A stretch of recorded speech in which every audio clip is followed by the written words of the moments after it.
Metabolic acidosis. What is metabolic acidosis? Metabolic acidosis occurs when an acid other than carbolic acid accumulate in the body, resulting in fall in the plasma bicarbonate. The cause of metabolic acidosis subdivided into two categories depending on whether the anion gap is normal or rise. When the plasma bicarbonate falls, another anions need to take its place. This is either chloride or an unmeasured anion, raised anion gap. The causes are discussed in more detail below. समझ लो इसको। Metabolic acidosis क्या होता है कि acid other than carbolic acid में क्या होगा कि यहाँ पे due to the CO2 retention, तो कार्बोलिक एसिड को छोड़ के अदर एसिड जो है वो अगर एक्यूमुलेट हो रहे बॉडी में, तो उसका रिजल्ट क्या होगा, प्लाज्मा बाइकार्बोनेट कम होने लगेगा। और इस कंडीशन को कहते हैं मेटाबॉलिक एसिडोसिस। इसके काज अपन आगे देखेंगे। और एनायन गैप नॉर्मल है या राइज्ड हुआ है, इस पे डिपेंड करेंगे, ठीक है, इसके काज। और प्लाज्मा बाइकार्बोनेट अगर फॉल हो रहा है तो अनदर एनायंस उसका प्लेस ले लेगा, ठीक है, उसका स्थान कौन ले लेगा, प्लाज्मा बाइकार्बोनेट का अनदर एनायंस। और इधर वो क्लोराइड आयन्स हो सकते हैं या कोई अनमेजर आयन हो सकता है, ठीक है। तो काजेस देखते हैं।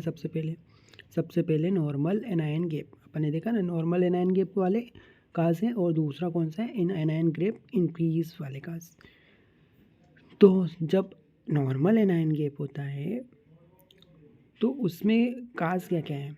सबसे पहले इंजेक्शन और इन्फ्यूज़न ऑफ इनऑर्गेनिक एसिड, जैसे कि अपन थेरापेटिक इन्फ्यूज़न ऑफ और पॉइजनिंग विथ अमोनियम क्लोराइड और HCl।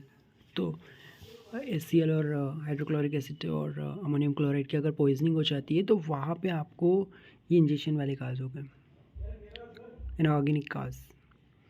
GIT वाला काज, GIT से अगर बाइकार्बोनेट लॉस हो रहा है तो loss of bicarbonate in the diarrhoea. Bicarbonate कब लॉस होता है, डायरिया में, bowel fistula, urinary diversion procedure, इन का सारे का में सारी कंडीशंस में बावल फिस्टुला, यूरिनरी डाइवर्जन और डायरिया में आपका बाइकार्बोनेट लॉस होता है GIT से। और रीनल ट्यूबुलर एसिडोसिस, ये कंडीशन कब देखने को मिलती है, जब urinary loss of bicarbonate in proximal renal tubular acidosis impaired, ठीक है। तो देखो रीनल ट्यूबुलर एसिडोसिस के दौरान क्या होता है, यूरिन से लॉस होता है बाइकार्बोनेट का, और एस्टिबुलर एसिड सिक्रीशन जो है वो इम्पेयर हो जाएगा डिस्टल RTA में। तो प्रोक्सिमल RTA में क्या होता है, दो होते हैं, प्रोक्सिमल रीनल ट्यूबुलर एसिडोसिस होता है एक, और एक होता है distal renal tubular acidosis. Proximal में यूरिनरी लॉस होता है और डिस्टल वाले में इम्पेयर हो जाएगा ट्यूबुलर एसिड सिक्रीशन।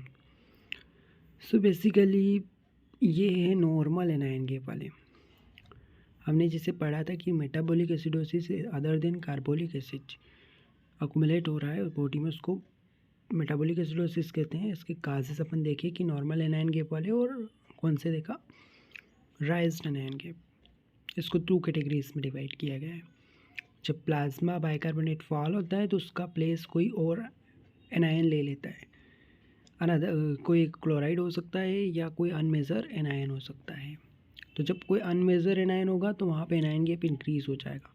अगर क्लोराइड आयन उसका प्लेस लेगा तो यहाँ पे एनायन गैप नॉर्मल होगा। तो यहाँ पे क्लोराइड आयन ने उसका प्लेस लिया है, ठीक है, जैसे अमोनियम क्लोराइड HCl ये इसका प्लेस ले रहा है किसका, बाइकार्बोनेट का। अगर क्लोराइड आयन के अलावा कोई और एनायन बाइकार्बोनेट का प्लेस लेता है तो उसमें एनायन गैप क्या हो जाएगा, इंक्रीज़ हो जाएगा। तो इसमें दो है, endogenous acid load, exogenous acid load. Endogenous acid load में कैसे, डायबिटिक कीटोएसिडोसिस, यहाँ पे कीटोन्स अकुमुलेट हो जाते हैं और हाइपरग्लाइसीमिया देखने को मिलता है।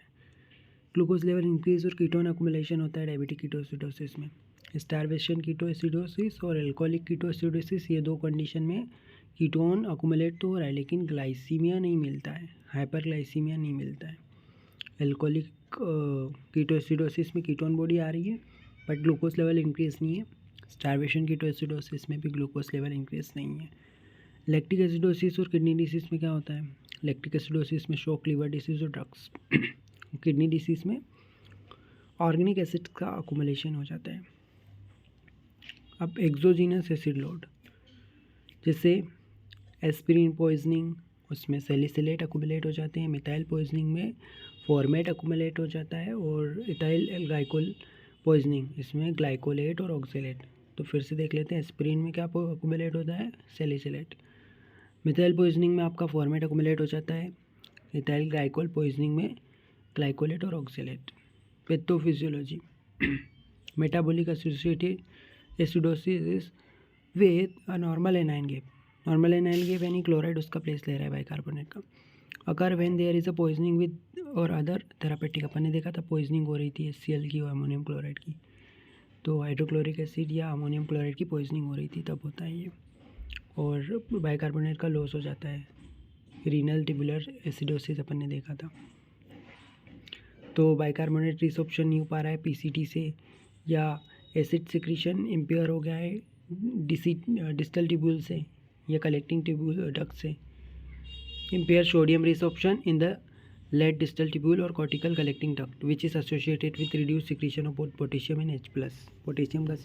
पोटेशियम सिक्रीशन नहीं होगा, H+ आयन सिक्रीशन नहीं हो पाता है, क्योंकि सोडियम रिसोर्प्शन में इम्पेयरमेंट आ गया है। कहाँ पे? डिस्टल ट्यूब्यूल में या कलेक्टिंग डक्ट में सोडियम का रिसोर्प्शन नहीं हो पा रहा है।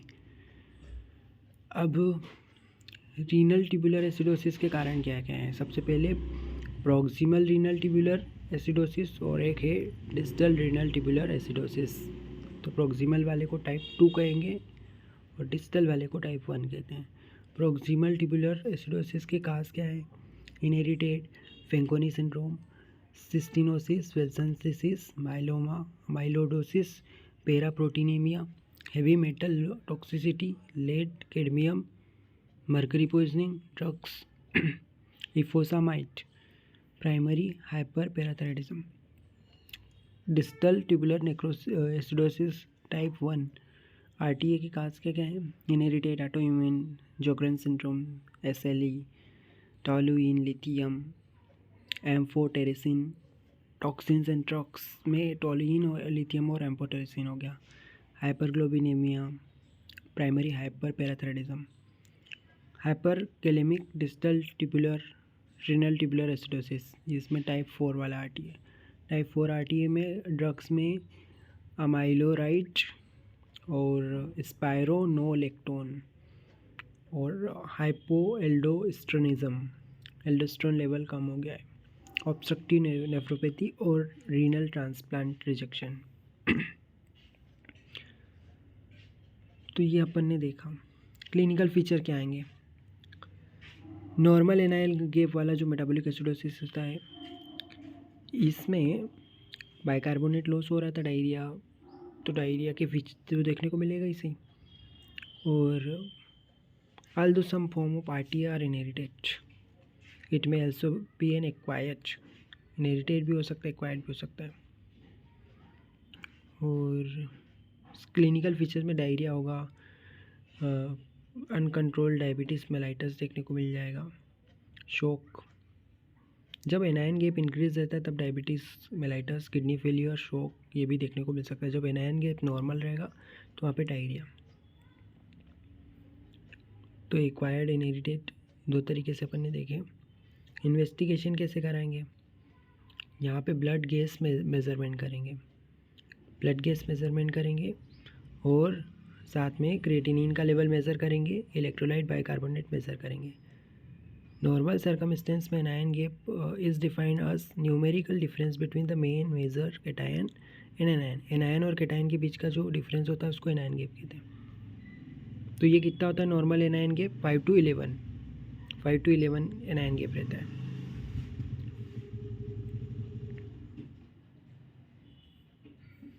Management, identify the cause and correct the cause, control the diarrhea, treating the rapid काज को आइडेंटिफाई करना है, अगर डायरिया रिप्रेजेंट है तो डायरिया टिक करो, डायबिटीज़ मेलाइटस को मैनेज करना है, शोक को मैनेज करना पड़ेगा, और इसके अलावा सोडियम वाटर डिप्लीशन भी होता है तो उसको मैनेज करना पड़ेगा, इंट्रावेनस फ्लूइड देना पड़ेगा अपन को।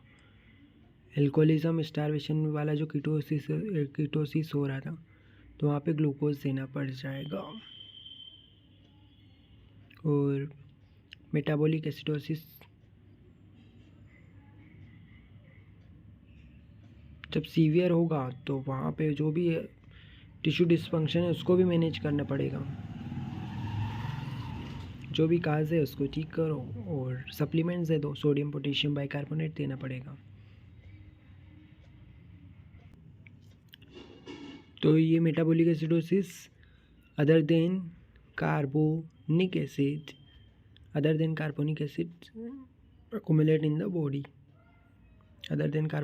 accumulate in the body, resulting in fall in the plasma bicarbonate। Causes अपन ने देख ही लिए हैं, anion gap increase, anion gap normal anion gap में इंजेक्शन और infusion of organic acid ammonium chloride HCl poisoning में GIT लॉस हो रहा है तो वहाँ पे डायरिया, स्मॉल बाउल फिस्टुला और diversion, urinary diversion. Renal tubular acidosis वाले काज में अपन ने देखा RTA में यूरिनरी लॉस हो रहा है बाइकार्बोनेट का एंड PCT प्रॉक्सिमल RTA में, और डिस्टल RTA में आपको ट्यूबुलर एसिड सिक्रीशन नहीं हो पा रहा है। एंडोजीनस और एक्सोजीनस अपन ने इंक्रीज एनायन गैप में पढ़ा था। Diabetic ketoacidosis with ketone body accumulation हो रहा है हाइपरग्लाइसीमिया के साथ, और स्टार्वेशन और एल्कोहलिक में कीटोन तो एक्युमुलेट हो रहा है बट हाइपरग्लाइसीमिया नहीं है। और लैक्टिक एसिडोसिस में shock liver disease, kidney disease में क्या रहेगा, वहाँ पे ऑर्गेनिक एसिड्स एक्युमुलेट होंगे। और एस्पिरिन में सैलिसिलेट्स, मेथनॉल पॉइजनिंग में फॉर्मेट एक्युमुलेट होता है, इथाइल ग्लाइकोल पॉइजनिंग में ग्लाइकोलेट और ऑक्सीलेट।